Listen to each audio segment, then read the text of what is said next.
For more on what's behind all of this, let's bring in Missouri Senator Josh Hawley. Here's what Politico Senator said about the money behind the protests. Pro-Palestinian protesters are backed by a surprising source, Biden's biggest donors. The article goes on to say the donors include some of the biggest names in Democratic circles, Soros, Rockefeller, and Pritzker, according to a Politico analysis. You are pushing the Attorney General, Merrick Garland, to investigate this.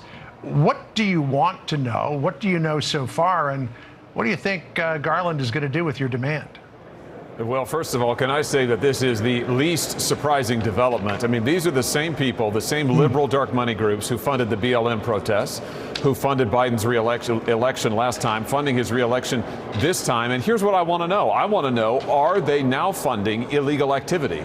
Because that's not permitted under United States law. You're not allowed as a nonprofit group to go out and fund activity that you know is going to violate the law, like taking over campuses, like smashing statues and breaking into buildings and threatening the lives of Jewish students. The American people deserve an accounting here.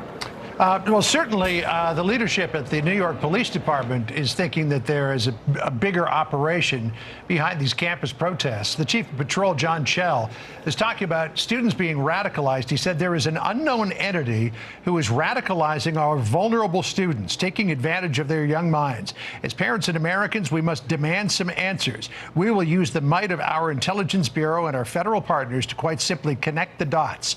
Follow the money, he says. The fact that Hamas propaganda has been found among the detritus at the end of the occupation of these campuses, what does that say to you? Well, what it says is these liberal dark money groups are pro-Palestinian and pro-Hamas. I mean, this is pro-terrorism. Let's call it for what it is. And when they're out there calling for death to Israel, death to Jewish Americans, I mean, these are people who are advocating for genocide. And if I were Merrick Garland, I'd want to cover it up too. But the fact is the American people deserve the truth. Enough cover-ups, enough corruption. This administration reeks of corruption. This is the latest example, and the American people deserve to have the truth here, which is why they should do a full investigation and release the results to the American people.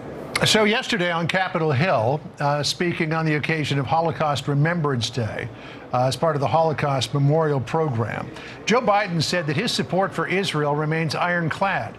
And yet we find out that because he's concerned about the Rafah assault, Biden has withheld 1,800 2,000-pound bombs from Israel and 1,700 500-pound bombs.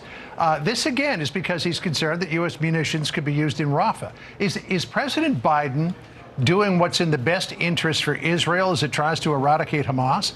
Or is he doing what's in his own political best interest when it comes to the November 5th election? No, it's absolutely what's in his interest. It's not in the interest of the United States of America, which is the most important thing. And listen, Israel is our most important ally in that region of the world, period.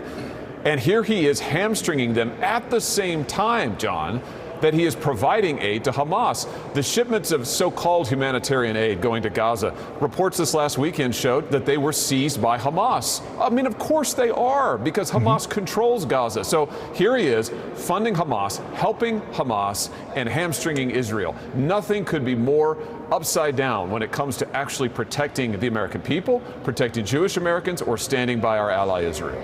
So the CIA Director William Burns is in Israel today to talk with Prime Minister Benjamin Netanyahu. Biden keeps on pushing for a ceasefire. The entire administration is pushing for a ceasefire. Yet Hamas just seems to be playing fast and loose. Why doesn't Biden just call for an unconditional surrender of Hamas rather than playing this charade, or what appears to be a charade, about a ceasefire? It ought to be unconditional surrender and return of all the hostages. Let's not forget that these terrorists are still holding our hostages. Here we are, months and months and months since October 7th, that genocidal attack. They're still holding hostages, and Biden's not doing a thing about it. He ought to be standing with the people of Israel, standing with Jewish Americans, and most importantly, protecting America's interests, and that includes getting our hostages back. So one final question, and this one goes to the internet and social media. TikTok and its Chinese parent company ByteDance are suing to block the congressional law that requires divestment from China or the app be banned. China clearly wants to hang on to this app, ownership of it at least. Does that surprise you in any way? No, I mean, it's very valuable to them, and it has nothing to do with the money. It's valuable because it is a backdoor into the lives of every American who has TikTok on their phone. They track your location, they track your keystrokes, they read your emails, your contact lists. The Chinese Communist Party covets that data. They're not going to give that up without a fight. They're not going to give it up at all. So, of course, they don't want to sell TikTok, but they should be forced to. All right. Missouri Senator Josh Hawley, good of you to join us. Always good to see you. Hope to see you again soon. Thank you, Jackie.